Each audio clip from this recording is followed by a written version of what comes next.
அண்ணா ஆட்சிக்கு வந்தவுடன் செய்த காரியம் அது. ஆக அவருடைய தொலைநோக்கு பார்வை என்பதற்கு இன்னொரு உதாரணத்தையும் நான் என்ற இன்னொரு தளத்திலும் திறம்பட செயலாற்றுகிறாரோ அதை போல அவர் கட்சியை வழிநடத்துகின்ற அதே நேரத்தில் ஆட்சி நடத்துகிற போது அனைத்து தரப்பு மக்களையும் அரவணைத்து செல்லுகின்ற, எல்லோருடைய தேவைகளையும் கேட்டு செய்வதற்கு மாறாக தானாகவே முன்வந்து அறிந்து செய்கின்ற ஒரு முதலமைச்சராக நம்முடைய கழக தலைவர் அவர்கள் இருக்கின்றார்.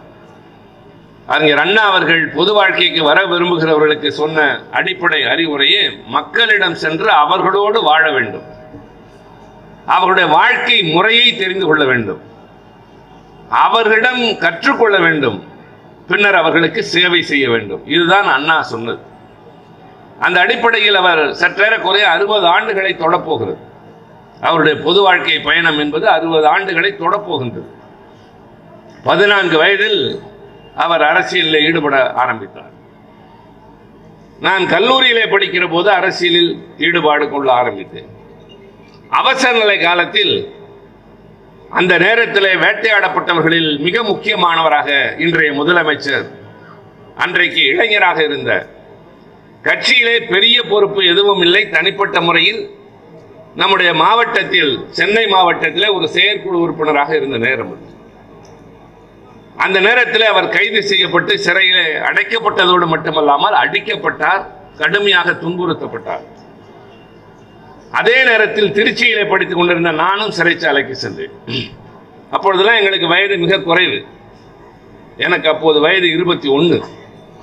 அவர் என்னை விட ஒரு 2 வயது மூத்தவர். நான் கல்லூரியிலே படிக்கிற காலத்திலே தான் எம்ஜிஆருக்கு பின்னால் பல தோழர்கள் அவர் பிரிந்து சென்ற நேரத்தில் நாங்கள் பெரும்பாலோர் திராவிட முன்னேற்ற கழகத்திலே தங்கினோம் என்றால் அதற்கு காரணம், கலைஞரை போல ஒரு தலைவன், ஒரு போராளி தலைவன் எங்களுக்கு தேவை என்று அந்த இள வயது உணர்வு. அவருடைய போர்க்குணம் தான் எங்களை பெரிதும் ஈர்த்தது. அவர் இலக்கியவாதி, அரசியலில் அவருடைய முத்திரைகள் என்பதை கடந்து அந்த வயதில் எங்களை ஈர்த்தது அவருடைய போர்க்குணம். இன்றைக்கு அதே போர்க்குணத்தை இன்றைய தலைவரிடம் பார்க்கிற போதுதான் எங்களுக்கு எல்லாம் மனநிறைவும் மகிழ்ச்சியும் ஏற்படுகின்றது. ஆட்சி கட்டிலில் அமர்ந்தவுடன் தங்களுடைய தன்மையை மாற்றிக்கொள்ளக்கூடியவர்கள் இருப்பார்கள். சில பேருக்கு ஏதாவது ஒரு பொறுப்பு வந்தவுடன் பார்த்தால் எல்லாமே மாறிவிடும், அணுகுமுறை கூட மாறிவிடும். ஆனால் அந்த இடத்திலும் தான் எந்த இடத்தில் தொடங்கினோமோ அதே குணத்தோடு இருக்கக்கூடிய ஒருவராக அவர் நடக்கிற போது எங்களுக்கெல்லாம் அதுதான் மிகவும் பரவசமாக இருக்கின்றது. முதலமைச்சர் என்ற முறையில் தன் கடமைகளை செய்கிறார். நான் இங்கு இருக்கிற தாய்மார்களையும் மற்றவர்களையும் கேட்டுக்கொள்வேன், நீங்கள் யாராவது சென்று அவரிடம், நாங்கள் வேலைக்கு செல்கிற போது மிகுந்த சிரமப்படுகிறோம், வேலைக்கு செல்கிறவர்கள் என்றால் ஒன்றிய அரசு அலுவலகத்திற்கு, மாநில அரசு அலுவலகத்துக்கு என்று அல்ல, ஒரு வீட்டிலே சமையல் வேலை செய்வதற்கு, சில வீடுகளில் 10 பாத்திரம் தேய்ப்பதற்கு, குழந்தைகளை பார்த்துக் கொள்வதற்கு என்று சின்ன சின்ன வேலைகளுக்கு தாய்மார்கள் பல இடங்களுக்கு செல்வார்கள், குடும்ப சூழ்நிலையின் காரணமாக. அப்படி செல்கிறவர்களுக்கு அதிகபட்சம் ஒரு மாதம் 4000 5000க்கு மேல் கிடைக்காது, அதுவே அதிகம்தான் சில இடங்களில். அப்படி சம்பாதிக்கின்ற பணத்தில் குடும்பத்தை சரிக்கட்ட சிரமப்படுகிற போது கணவன் ஈட்டுவதும் போதாது, சில வீடுகளில் கணவன் இல்லாத ஒற்றை தாயாக இருப்பார்கள். அப்படிப்பட்டவர்கள் குடும்பத்தை நடத்தவே அல்லல் படுகிற போது இங்கிருந்து வேலை செய்கிற இடத்திற்கு பயணம் செய்கிற போது பேருந்துக்கு என்று ஒரு செலவு மாதம் 1000 ரூபாய் வரும். அதை தவிர்க்க முடியாது, கட்டாயத்தின் காரணமாக அதை இவர்கள் செலவு செய்கிற போது படுகின்ற துன்பமும் அவலமும், அந்த மீதி சில்லறை காசை வாங்கி அவர்கள் முடித்து வைக்கிற போதுதான் அதன் அருமை தெரியும்.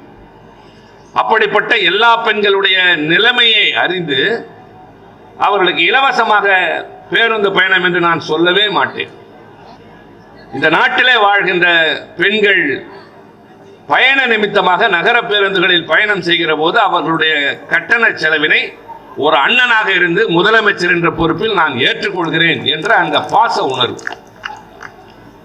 அந்த அணுகுமுறை. ஆக இது இலவசம் என்று நான் சொல்லவே விரும்பவில்லை. பொறுப்புணர்ச்சியோடு உங்களுடைய செலவுகளை குறைப்பதற்கு ஒரு முதலமைச்சர் முன் வருகின்றார்.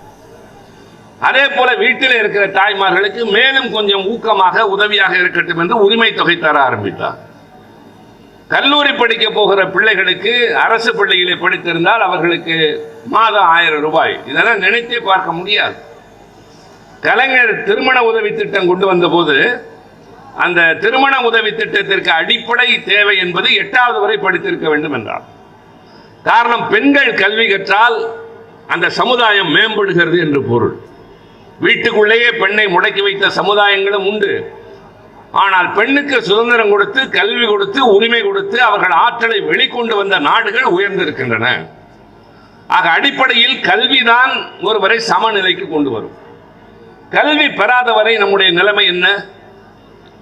சாதியினால் அடையாளம் காட்டப்பட்டார்கள். இவர் வசதியில் கூடியவர், குறைந்தவர் என்று பேதம் பிரிக்கப்பட்டார்கள். ஆனால் எல்லோரும் பட்டதாரிகள் என்று மாறுகிற போது, ஒரே இடத்தில் போய் உட்கார்கிற நிலை வருகிற போது அந்த இடத்தில் எல்லாம் தகர்ந்து சமத்துவம் மலர்கிறது. அதனால்தான் இந்த நீதி கட்சியை தொடங்கிய டாக்டர் நடேசனார் அவர்கள் முதலாக அவர் தொடங்கிய நேரத்தில் சென்னையிலே திராவிட மாணவர் விடுதி என்று ஒன்றை ஆரம்பித்தார். வெளி பகுதிகளிலிருந்து படிக்க வந்து தங்குவதற்கு வழி இல்லாமல், செலவு செய்வதற்கு வழி இல்லாமல் இருந்த மாணவர்களை அங்கே தங்க வைத்து இலவசமாக எல்லாவற்றையும் கொடுத்து படித்து முடித்தவுடன் நீங்கள் எல்லாம் உயர்ந்த நிலைக்கு செல்லுங்கள் என்று ஆரம்பித்த ஆண்டு 1912. ஆக இன்றைக்கு 113 ஆண்டுகள் ஆகின்றன இந்த இயக்கத்தினுடைய வயது. ஆக கல்வியின் மூலம்தான் ஒரு சமுதாயத்தில் இருக்கிறவர்களை மேம்பாடு அடைய முடியும் என்ற அந்த அடிப்படையில் இன்றைக்கு பெண்களுக்கு கல்விக்கு புதுமை பெண் என்ற திட்டத்தில் கல்லூரியில் 1000 ரூபாய். அதே நேரத்தில் மாணவர்களை கைவிடுவதா, அவர்களே ஏழைகளாக இருக்கலாமே என்று அவர்களுக்கு தமிழ் புதல்வன் என்ற திட்டத்தில் 1000 ரூபாய். ஒரு நாட்டில் அடிப்படையாக மக்களுக்கு தர வேண்டியது ஒரு அரசாங்கம், இருப்பதற்கு இடம், உண்ணுவதற்கு உணவு, உடல்நலக்கு நோய் வந்தால் அதற்கு மருந்து, அடிப்படையிலே கல்வி தர வேண்டும். அந்த அடிப்படையில் முதலாக வீடு தேடி சென்று மருத்துவம் பார்க்கிற திட்டத்தை இந்தியாவிலேயே இந்த ஆட்சி தான் தம்பி மாசு அமைச்சராக இருக்கிற போது நம்முடைய முதலமைச்சர்கள் தொடங்கி வைத்தார். மருத்துவமனைக்கு செல்ல வேண்டும். எந்த மருத்துவமனைக்கு செல்வது, போனால் எப்படி நடத்துவார்கள், இங்கிருந்து செல்ல வேண்டுமே, அவ்வளவு தொலைவு செல்லுகிற அளவுக்கு உடலில் தெம்பு இல்லையே, பையில் பணம் இல்லையே என்று இயங்குகிறவர்களை தானாக வீடு தேடி சென்று அவருடைய உடல்நிலையை பரிசோதித்து தேவையான மருந்துகளை தருகிற இந்த பரோபகார குணம் எந்த ஆட்சிக்கும் இதுவரை எந்த மாநிலத்திலும் இருந்ததில்லை.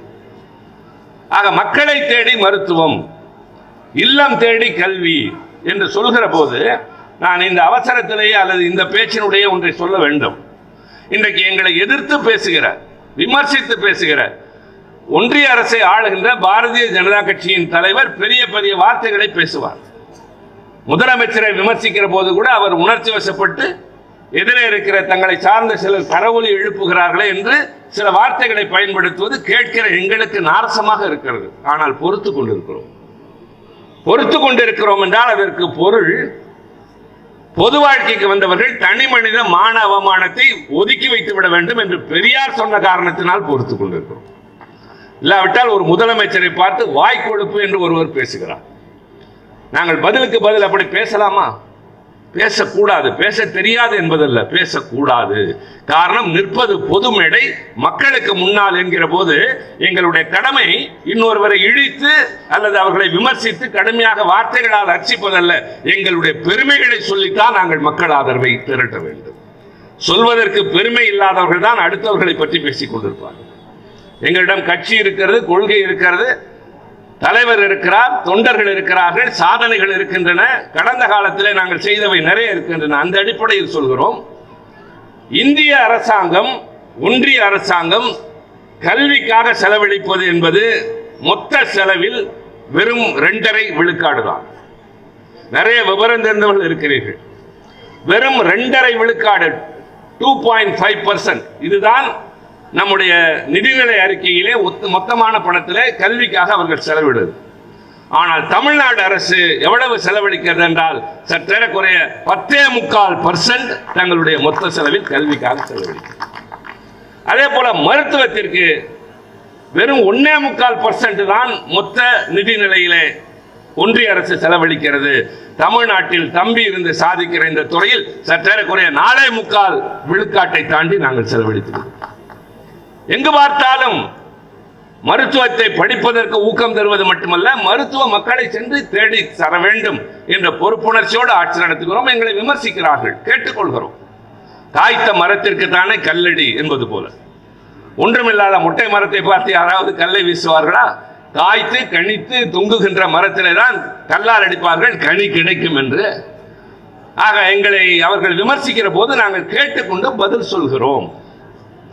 ஆக ஒரு ஆட்சி என்று சொல்லுகிற போது ஒவ்வொன்றாக பார்த்து பார்த்து செய்கிறோம். இதையெல்லாம் செய்கிற நாங்கள் சொல்லுகிற போது சில பேர் அடுத்த கட்டத்தில் போவார்கள், இவர்கள் இலவசத்தை கொடுத்து கெடுக்கிறார்கள், அப்படி கொச்சைப்படுத்துகிறவர்கள் இருக்கிறார்கள். இது இலவசமே அல்ல. இந்த நாட்டிலே வாழ்கிற மக்கள் தங்களுடைய தேவைகளை நிறைவேற்றிக் கொள்ளுகிற தகுதியை அடைகிற வரை அவர்களுடைய அடிப்படை தேவைகளை அரசாங்கம் பார்த்துக் கொள்கிறது, அவ்வளவுதான். ரேஷன் கடையிலே முதலாக, அது பலருக்கு தெரியாது, சிலருக்கு மறந்து போயிருக்கும். காரணம் அதெல்லாம் ரொம்ப நாட்கள் ஆகின்றன. ஒரு காலத்தில் ரேஷன் கடையிலே 2 அட்டைகள் இருந்தன. வறுமை கோட்டுக்கு மேலே உள்ளவர்களுக்கு ஒன்று, வறுமை கோட்டுக்கு கீழே உள்ளவர்களுக்கு என்று. மற்ற மாநிலங்களில் பக்கத்தில் இருந்த ஆந்திராவிலே கூட அப்போது வறுமை கோட்டுக்கு மேலே உள்ளவர்களுக்கு 13.5, வறுமை கோட்டுக்கு கீழே உள்ளவர்களுக்கு 6.5 அரிசி. கலைஞர் காலத்திலே தான் எல்லோருக்கும் அரிசி 3.5 ரூபாய் என்று மொத்தமாக கொடுக்க ஆரம்பித்தார். பின்னர் அதுவே 1 ரூபாய் என்று ஆக்கினோம். பின்னர் இலவசமாகவே தர ஆரம்பித்தோம். கொஞ்ச நேரம் யோசித்து பாருங்கள். இப்படி எல்லோருக்கும் எல்லாம், யூனிவர்சல் என்று ஆங்கிலத்தில் சொல்வார்கள். எங்களுடைய ஆட்சியினுடைய தாரக மந்திரம் எல்லோருக்கும் எல்லாம். எல்லோருக்கும் என்றால் இந்த மேடையில் இருக்க எல்லோருக்கும். எல்லோருக்கும் என்று சொன்னால் இவர் அமைச்சர், இவர் சட்டமன்ற உறுப்பினர், இவர் பகுதி செயலாளர், நான் நாடாளுமன்ற உறுப்பினர் என்ற பேதமில்லை. அந்த இடத்தில் எல்லோரும் ஒன்றாக மாறுகிறோம். பிறப்புக்கும் எல்லா உயிர்க்கும் என்பதை போல எல்லோருக்கும் எல்லாம். உதாரணத்திற்கு மாசுவுக்கு முந்திரி பருப்பும் இவருக்கு வேர்க்கடலையும் தருவது இல்லை.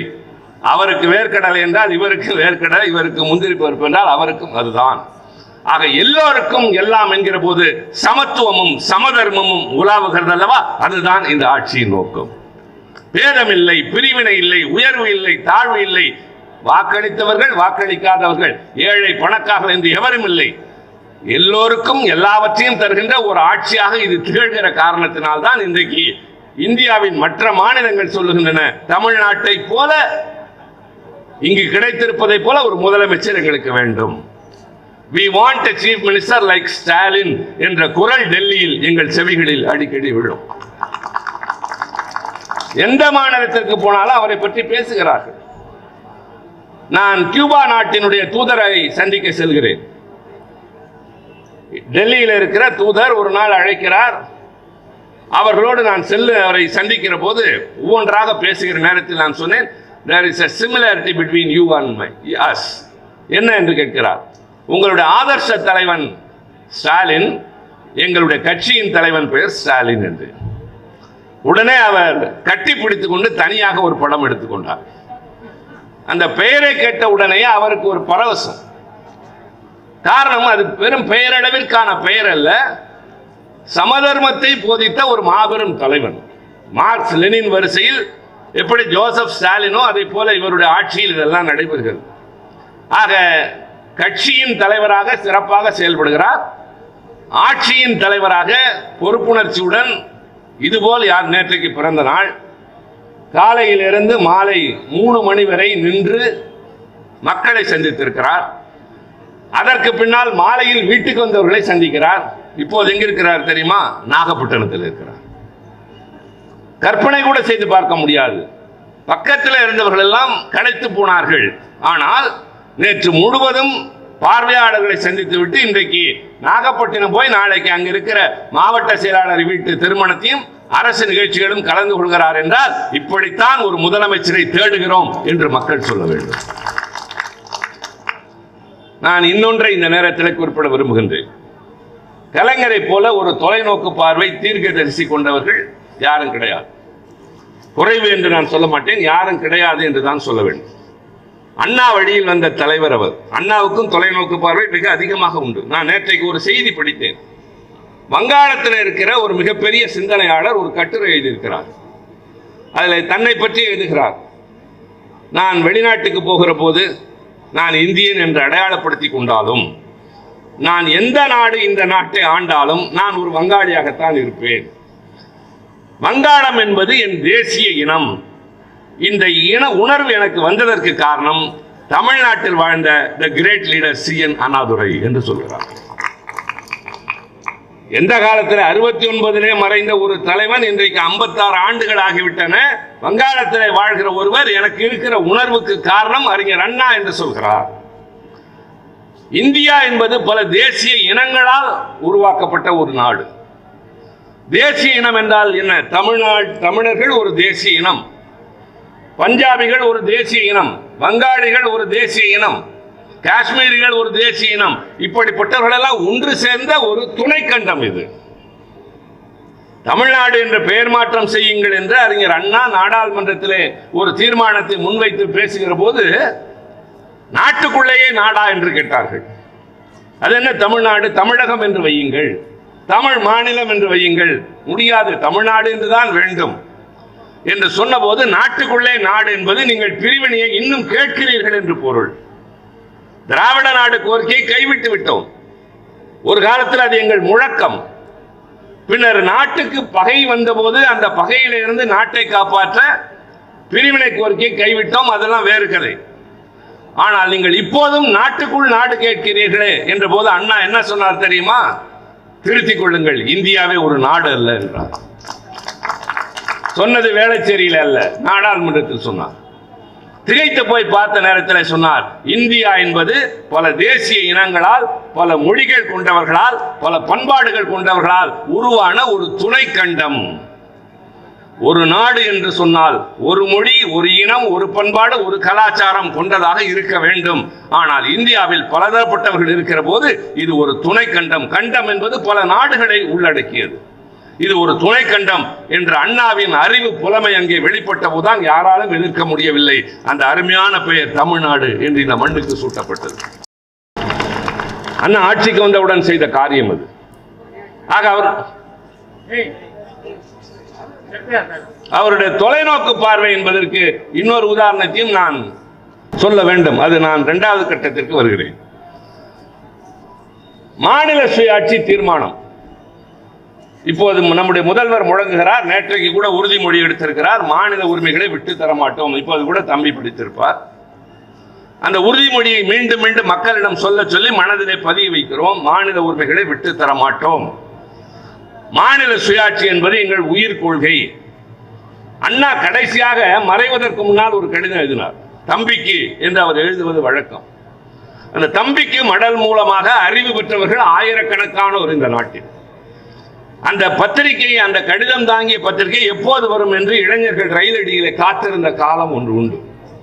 இப்போதும் கூட நான் இளைஞர்களுக்கு சொல்வேன், அண்ணாவின் கடிதங்கள் என்ற தொகுப்பே இருக்கிறது, தயவு செய்து வாங்கி அதையெல்லாம் படியுங்கள். எல்லாவற்றையும் ஆராய்ந்து எழுதியிருப்பார்.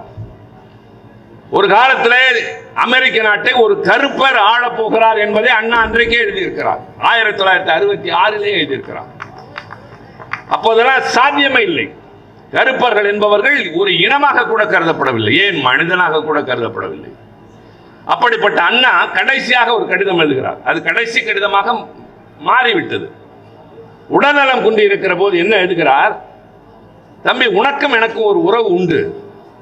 நான் தொடர்ந்து உனக்கு கடிதங்கள் மூலமாக உன்னோடு நான் தொடர்பிலே இருந்தேன், நீயும் என்னோடு தொடர்பில் இருந்தாய். இந்த ஆட்சிக்கு முதலமைச்சர் பொறுப்புக்கு வந்ததிலிருந்து அந்த பாலம் துண்டிக்கப்பட்டு விட்டது. எனக்கு ரொம்ப கவலையாக இருக்கிறது. ஆனால் இப்போது உனக்கு இந்த பொங்கல் மலரின் மூலம் எழுதுகிறேன் என்று எழுதிவிட்டு அண்ணா சொல்கிறார். நன்றாகவே ஆங்கிலத்திலும் எழுதினார், தமிழிலும் எழுதினார். I have never been happy to be the chief minister of a state under a constitution which is in letter federal but in practice mostly centralizing more and more என்று எழுதுவார். அதாவது, நான் இப்படிப்பட்ட ஒரு மாநில அரசினுடைய முதலமைச்சராக இருப்பதில் கொஞ்சமும் மகிழ்ச்சி அடையவில்லை. நான் எப்பொழுதும் பதவியை தேடி அலைந்தவன் அல்ல. அண்ணா சொல்கிறார், நான் பதவியை தேடி அலைந்தவன் அல்ல. இந்த நாடு கூட்டாட்சி தத்துவம் என்ற பெயரளவில் இருக்கிறதே தவிர அடிப்படையில் ஒன்றிய அரசை மேலும் மேலும் பலப்படுத்துகிறது என்று எழுதிவிட்டு மாநிலங்களுக்கான அதிக அதிகாரங்களை பெறுவதற்கு நான் முயற்சி செய்வேன் என்றார்.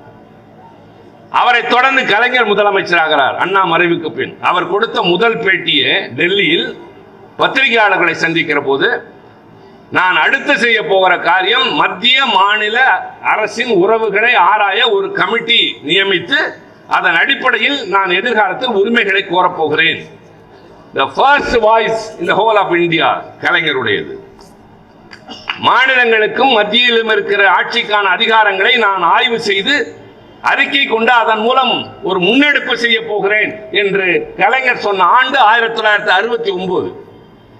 பின்னர் ராஜமன்னார் என்ற ஓய்வு பெற்ற நீதிபதி தலைமையில் நியமிக்கப்பட்ட ஒரு குழு, லட்சுமணசாமி முதலியார், சந்திரா ரெட்டி இவர்கள் கொண்ட குழு ஒரு அறிக்கையை தருகிறது. அந்த அறிக்கையை திமுக செயற்குழு விவாதிக்கிறது. திமுக செயற்குழு விவாதித்ததற்கு பின்னால் அண்ணன் முரசொலி மாறனையும் செழியனையும் கொண்ட குழு மேலும் ஆய்வு செய்கிறது. அது மேலும் பரிந்துரைகளை செய்கிறது. அந்த அடிப்படையில் ஒரு தீர்மானம் சட்டமன்றத்திற்கு வருகிறது. சரி, இதெல்லாம் ஏன் நீங்கள் கட்சிக்குள்ளே தீர்மானிக்கிறீர்கள் என்று கேட்கலாம். ஆட்சி நடத்துவது நாங்கள் தானே. அதனால ஒன்றை முழுமையாக கொண்டு வர வேண்டும் என்கிற போது அது சரியாக இருக்க வேண்டும் என்ற அடிப்படையில் சுயமரியாதை திருமணத்தை சட்டமாக்குகிறார் அண்ணா. சட்டமாக்குவதற்கு முன்னால் அந்த வரைவு மசோதா இருக்கிறதல்வா, சட்டமாக்குவதற்கு முன்னால் அந்த டிராப்ட் மசோதா, டிராப்ட் என்று சொல்வார்கள், அதை பில் என்று சொல்வார்கள். அந்த டிராப்ட் பில் அதை யாருக்கு அனுப்பினார் தெரியுமா? பெரிய பெரிய வழக்கறிஞர்கள் நீதிபதிக்கு அனுப்பவில்லை, பெரியாருக்கு அனுப்பினார். பெரியார் வழக்கறிஞரே இல்லை, அவர் அதிகமாக படித்தவரும் இல்லை. ஆனால் அவருக்கு இதை அனுப்பி, இதுதான் நான் கொண்டு வரப்போகிற சட்டத்தின் முன்வரைவு பாருங்கள் என்றார். பெரியார் பார்த்துவிட்டு இதுல ஒரு திருத்தம் சொல்லலாமான்னு கேட்டார்.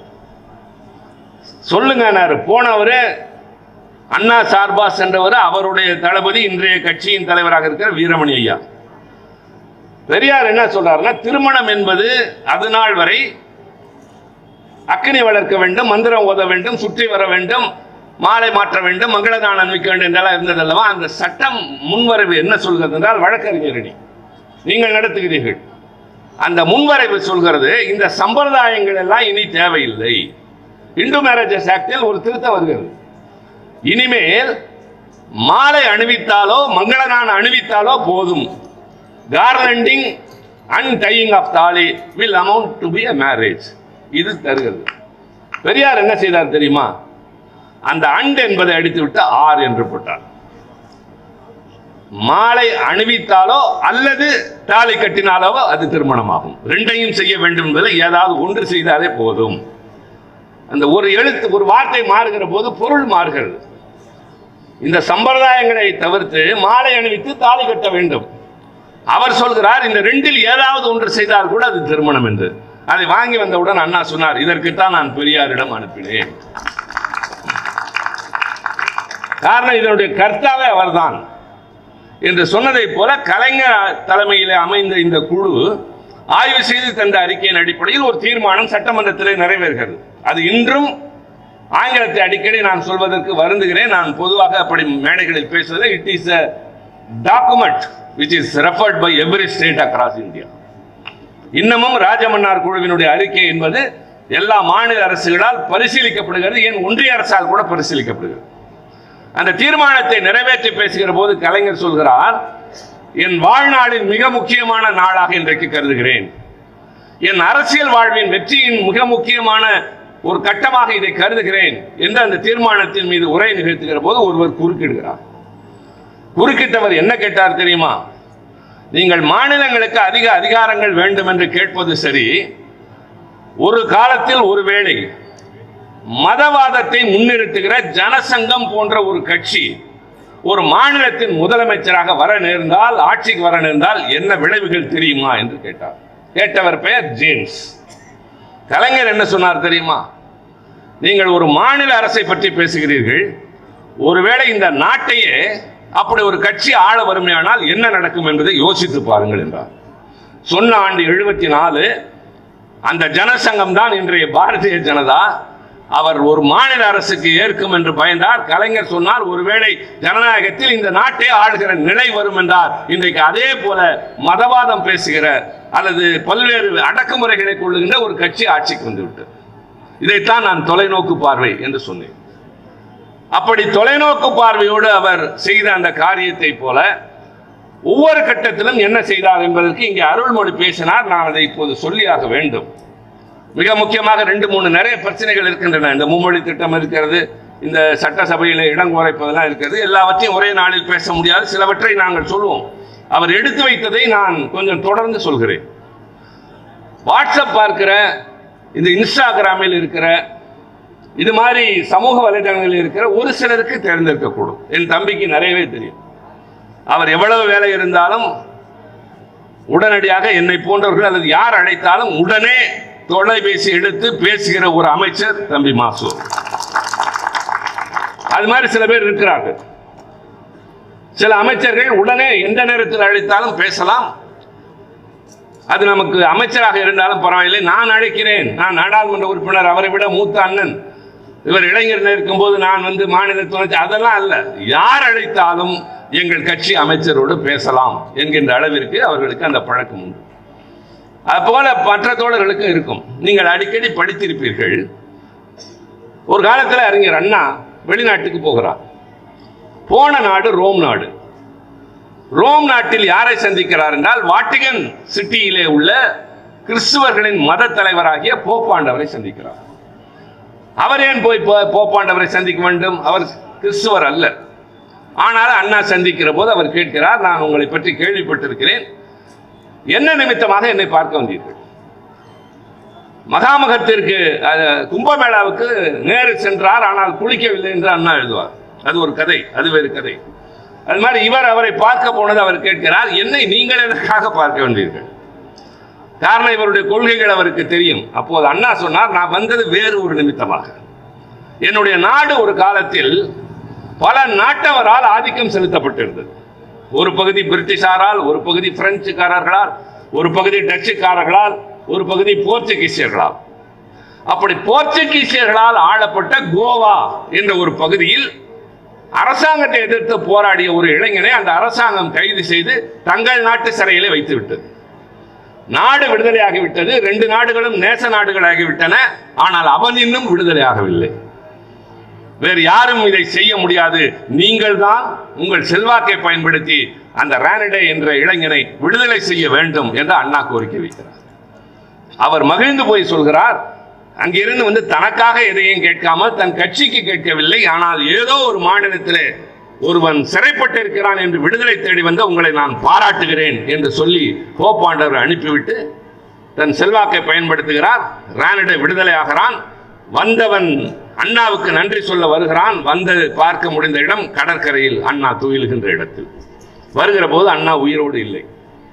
2வது நிகழ்ச்சி 1999 கலைஞர் முதலமைச்சராக சிங்கப்பூர் போகிறார். சிங்கப்பூரிலே செல்வது முதலீடுகளை ஈர்ப்பதற்காக.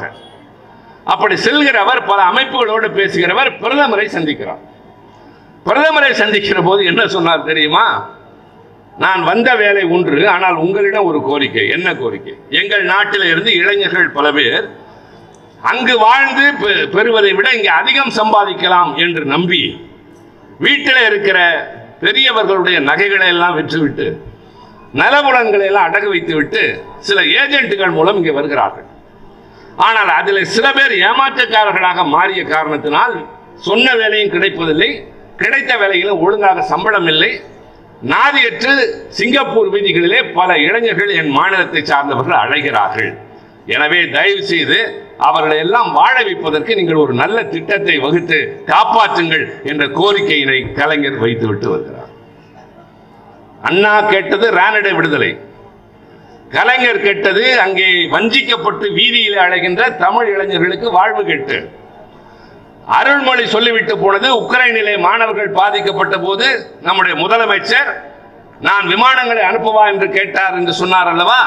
அப்படி அனுப்பப்பட்ட அந்த குழுவின் தலைவராக என்னையும் என்னோடு 2 நாடாளுமன்ற உறுப்பினர்களையும் ஒரு அமைச்சரையும் 4 IAS அதிகாரிகளையும் நம்முடைய கழக தலைவர் அனுப்பினார். நேராக சென்று வெளியுறவுத்துறை அமைச்சரை பார்த்து அவர்களிடம் சொல்லாமல் போக முடியாது. இப்போது கூட நான் வெளிநாடு செல்ல வேண்டும் என்றால் நான் பல கிளியரன்ஸ் வாங்கியாக வேண்டும். வெளியுறவுத்துறையிடம் சொல்ல வேண்டும், ஹோம் மினிஸ்டரிடம் வாங்கியாக வேண்டும். அது எங்களுக்குள்ள நியதி. அதுவும் ஒரு குழு நாங்கள் அங்கே உக்ரைனுக்கு செல்லுகிறோம், அதுவும் இந்த இக்கட்டான நேரத்தில் போர் முகம் சூழ்ந்திருக்கிறது என்கிற போது சந்திக்க வேண்டும். அவரிடம் சென்றபோது நாங்களே நடவடிக்கை எடுக்கிறோமே என்றார். என்ன நடவடிக்கை எடுக்கிறீர்கள்? நீங்கள் அங்கிருந்து அழைத்தவர்கள் வருவதில் 2 பேர் கூட தமிழ்நாட்டை சார்ந்தவர்கள் இல்லை. ஒரு விமானம் நிறைய ஆட்களை கூட்டியவர்கள் 2 மாணவர்கள் கூட தமிழ்நாட்டை சார்ந்தவர்கள் இல்லை. எனவே எங்கள் தலைவர் தேவையான பணமெல்லாம் தருவதாக சொல்லியிருக்கிறார். விமானம் வாடகைக்கு எடுப்பதற்கோ அங்கு தேவையான செலவுகளை மேற்கொள்வதற்கோ அவர்களுக்கு உடனடியாக நிவாரணம் தருவதற்கோ எவ்வளவு வேண்டுமானாலும் தருகிறேன் என்று சொல்லி உடன் எங்களோட IAS அதிகாரிகள் அனுப்பியிருக்கிறார். எங்களை அனுமதியுங்கள் என்று. ரொம்ப பிடிவாதமாக இல்லை, நான் உறுதியாக நின்று பேசுகிறேன், அனுமதி தாருங்கள் என்று. ஒரு 2 நாள் அவகாசம் தாருங்கள் என்றார். நான் 1 நாள் காத்திருக்கிறேன் என்று. மறுநாள் இரவு வந்த விமானத்தில் 200 பேர் தமிழ் மாணவர்கள் வந்து இறங்கினார். அவர் என்ன செய்ய நேர்ந்தது என்றால், ஒரு மாநிலத்தின் முதலமைச்சர் எடுத்த வேகமான முடிவு, அதை நடைமுறைப்படுத்த என்னை போன்றவர்களோடு சில பேர் ஒரு குழுவினர் வந்து இப்படி உத்வேகமாக நிற்கிறார்களே, இனி இந்த வேலையை செய்யாமல் இருந்தால் பழி வரும் என்ற பொறுப்புணர்ச்சியோடு வெளியுறவுத்துறை அமைச்சர் ஈடுபட்டார். வரிசையாக மாணவர்கள் வர ஆரம்பித்தார்கள். அதில் கடைசி பகுதியாக வந்த மாணவர்களை சென்னை விமான நிலையத்தில் வந்து நம்முடைய முதலமைச்சரை வரவேற்றதை இந்த நாடு மறந்திருக்க முடியாது. ஒரு மாநிலத்தை ஆளுகிற தலைவரோ ஒரு நாட்டை ஆளுகிற தலைவரோ எப்படி இருக்க வேண்டும் என்பது. அடுத்ததாக 4வது செய்தி, உகாண்டா என்ற ஒரு நாடு ஹிட்லரை போல முசோலினியை போல உலக புகழ் பெற்ற சர்வாதிகாரி இடி அமீன். அவனுடைய குணாதிசயத்தை பற்றி தெரிந்து கொள்ள வேண்டும் என்றால், நீங்கள் சாப்பிடுவதில் உங்களுக்கு எது பிடிக்கும்? கேள்வி. எனக்கு நிறைய பிடிக்கும், ஆனால் 2 பிடிக்காது. ரொம்ப உப்பு கரிக்கும். உப்பு கரிக்குமா? என்ன அது? 2 மாமிசம் உப்பு கரிக்கும் இயல்பாகவே. என்ன மாமிசம்? ஒன்று சிறுத்தை மாமிசம், இன்னொன்று மனித மாமிசம். ஒரு மனிதன் சொல்கிறார், நான் உண்ணுகிற உணவில் பச்சையாக சாப்பிட்டாலும் எப்படி சாப்பிட்டாலும் உப்பு கரிக்கிற மாமிசம் சிறுத்தையும் மனிதனும் என்றால் அவர் எப்படிப்பட்டவர் என்று தெரிந்து கொள்ளுங்கள். பக்கத்து நாட்டோடு பிரச்சனை, வாருங்கள் பேச்சுவார்த்தை நடத்தலாம் என்றுதானே ஒரு அதிபர் சொல்ல வேண்டும்.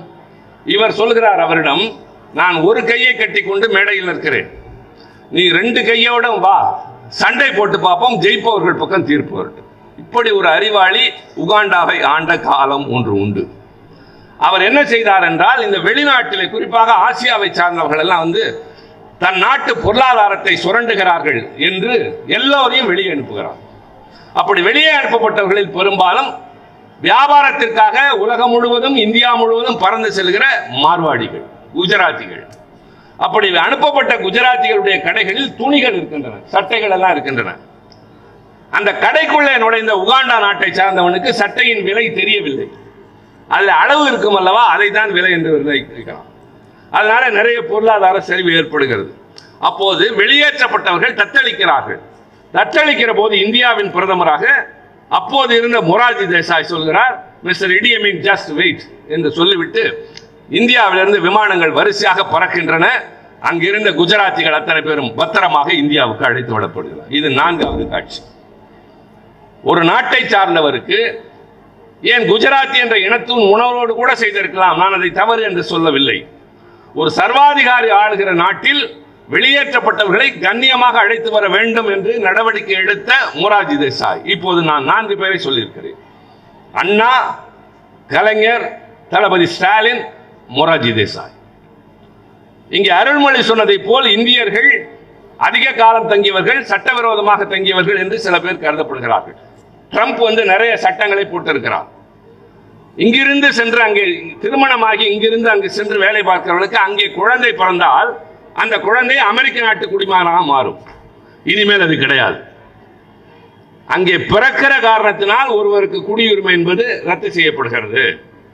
இது மாதிரி பல பகிரங்க அறிவிப்புகளில் பலர் வெளியேற வேண்டும் என்ற நிலையில் அவர்களை இல்லீகல் இமிகிரன்ஸ் என்று சொல்லி வெளியேற்றுகிறார்.